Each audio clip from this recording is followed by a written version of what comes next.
Hello, my friend, and welcome to Wisdom Trek. I am Guthrie Chamberlain, your guide to wisdom and creating a living legacy. Thank you for joining us for our 5-day-per-week wisdom and legacy building podcast. This is day 413 of our trek, and today is Philosophy Friday. Every Friday, we will ponder some of the basic truths and mysteries of life and how they can impact us in creating our living legacy. Today, along our trek, we will discover some practical guidelines that will assist you in preparing for and living each season of your life to the fullest so that you will succeed even through the winters of life. We are broadcasting from our studios at Home 2 in Charlotte, North Carolina. It continues to be a warm summer here in Charlotte area and has also been warmer than usual both in Ohio and Arizona where we've spent some time. So it is nice to be able to work most of the time indoors. It has been a busy week of activities, but this evening 3 of our children will be over for dinner, so that should be a great time together. As we get together, it is a time for sharing and learning more about life's lessons. And on today's trek, we will explore some of those lessons in life on a trail called The Practical Principles and Guidelines for Life.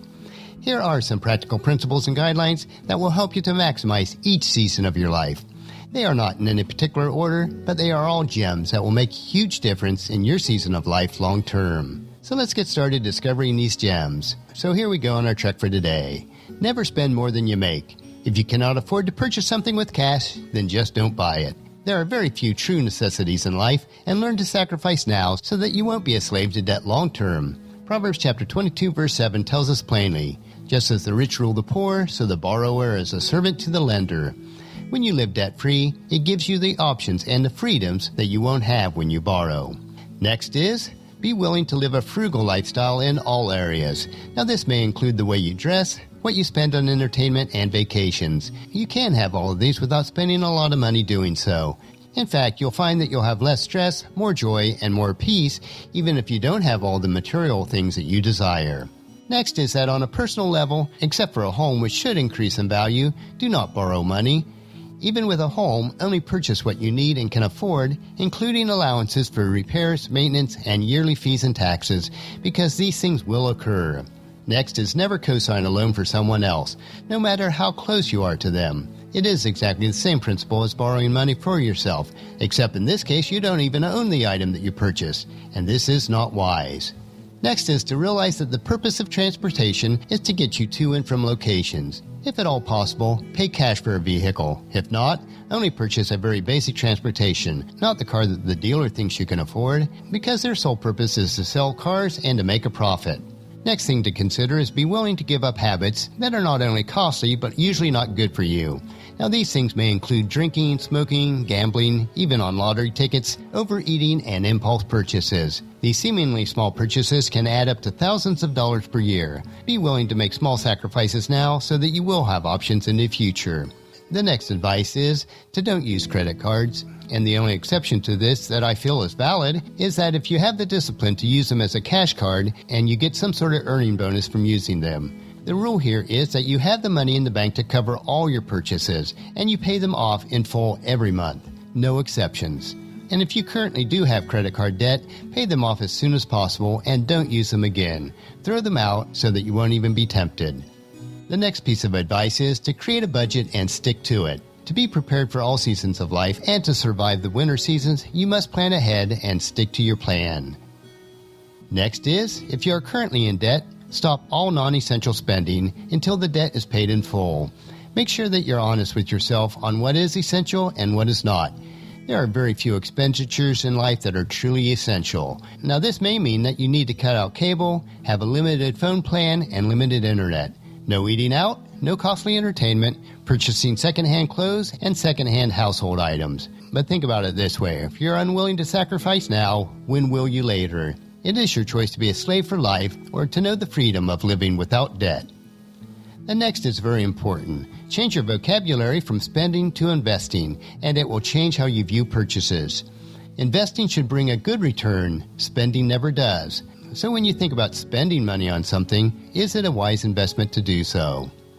The next piece of advice is to work hard, but take time to relax and recharge in the appropriate seasons of life. Next is to learn to enjoy your work. It all boils down to choice, as do most decisions in your life. Ecclesiastes chapter 5 verse 19 tells us, "And it is a good thing to receive wealth from God and a good health to enjoy it, to enjoy your work, and to accept your lot in life, this indeed is a gift from God. The next piece of advice is don't accumulate stuff. The more you own, the more you are owned by those possessions. Learn to live more minimalistic. It will save you money, and you'll actually be happier than if you have a bunch of stuff that you rarely use and cannot really afford. It is ridiculous to spend money on stuff and then to have to spend more money to store the stuff that you rarely use. The next piece of advice is very simple. Learn to live on less, not more. Next is, don't try to keep up with your neighbor. You really don't know what their situation is. They may be drowning in debt or have other serious issues with their family. As King Solomon wrote in Ecclesiastes chapter 4, verse 4, then I observed that most people are motivated to success because they envy their neighbors. But this too is meaningless, like chasing the wind. The next piece of advice is to eat healthy and wholesome foods. It is less expensive long term, especially when you consider the cost of health care. And following up on this is to minimize eating out. Take time to cook at home and control your portion size. The next piece of advice is to exercise and stay active daily. A good brisk walk each day will work miracles physically, mentally, and spiritually. The next is to meditate or pray every day and then read and study good books. Next is to take time to be grateful every day. Make it a habit of thanking others even for the smallest of tasks. Next is to integrate the attributes of love, joy, peace, patience, kindness, goodness, faithfulness, gentleness, and self-control into your life. Master them so they become part of who you are, and then everything else in life will be viewed from their proper perspective. The next piece of advice is very important. Learn to love yourself unconditionally. There's only one you in the world, and you have the capacity to change your world for the better. No one else can do what you can do to make a positive impact on your world. Next is to celebrate life each day. It is a gift from God which will multiply the more that you give it away. Next is to never stop learning. Every obstacle or challenge is an opportunity to learn and improve. Also, never stop dreaming, regardless of your age. Now, I will be 60 years old at the end of this month, and I've never been more excited about the potential of the future than I am now. Think about it from this perspective. With today's medical advances, I could easily live to 125, which means that I'm not even middle-aged yet. Now, if I use the accumulated wisdom, experience, and knowledge from the first 60 years, just think about the impact potential that I can have during the next 60 years. With the technology advancements of today, there are no practical limitations. But to follow up on this, when you have your heads in the clouds dreaming, make sure you keep your feet firmly planted on the ground. Next is to have faith that if you're honest and disciplined in your life, that it will turn out just fine. Hebrews chapter 11 verse 1 tells us, faith shows the reality of what we hope for. It is the evidence of things we cannot see. Next is to take the mantra of no more excuses. It's never too late to become what you want to be. Practice empathy and compassion. How else will you become good at them if you do not practice them? Eventually, they will become a habit.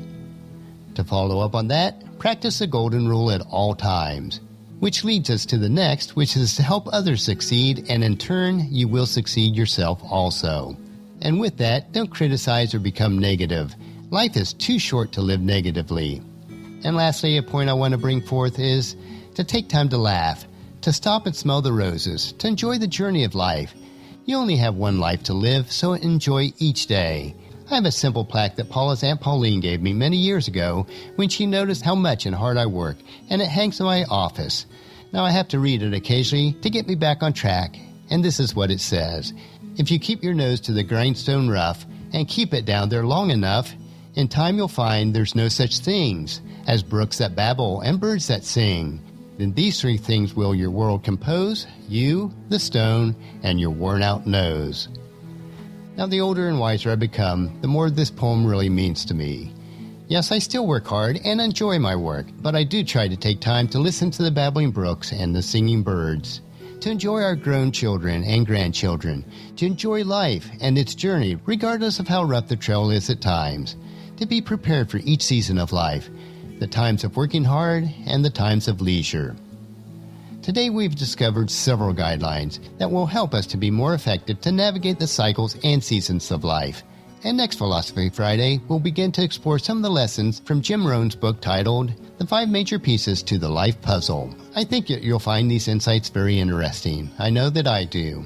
But our next trek will be Motivation Monday, where we will explore more trails on how to get and stay motivated to bring value to your world.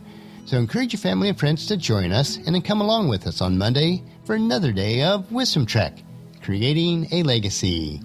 That will finish our trek for today. Just as you enjoy your daily doses of wisdom, we ask you to help us to grow Wisdom Trek by sharing it with your family and friends through email, Facebook, Twitter, or in person when you meet with them, and invite them to come along with us each day. If you'd like to listen to any of the past daily treks, they are available at wisdom-trek.com. And don't forget to subscribe to Wisdom Trek so that each day's trek will be downloaded to you automatically. And I would also appreciate it if you take the time to rate and review us on iTunes or Google Play so that others will find out about Wisdom Trek and join us each day.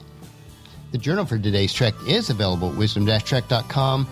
And thank you so much for allowing me to be your guide, your mentor, but most importantly, I am your friend as I serve you through the Wisdom Trek podcast and journal each day. And as we take this trek of life together, let us always live abundantly, love unconditionally, listen intentionally, learn continuously, lend to others generously, lead with integrity, and leave a living legacy each day. This is Guthrie Chamberlain reminding you to keep moving forward, enjoy your journey, and then create a great day every day. See you on Monday.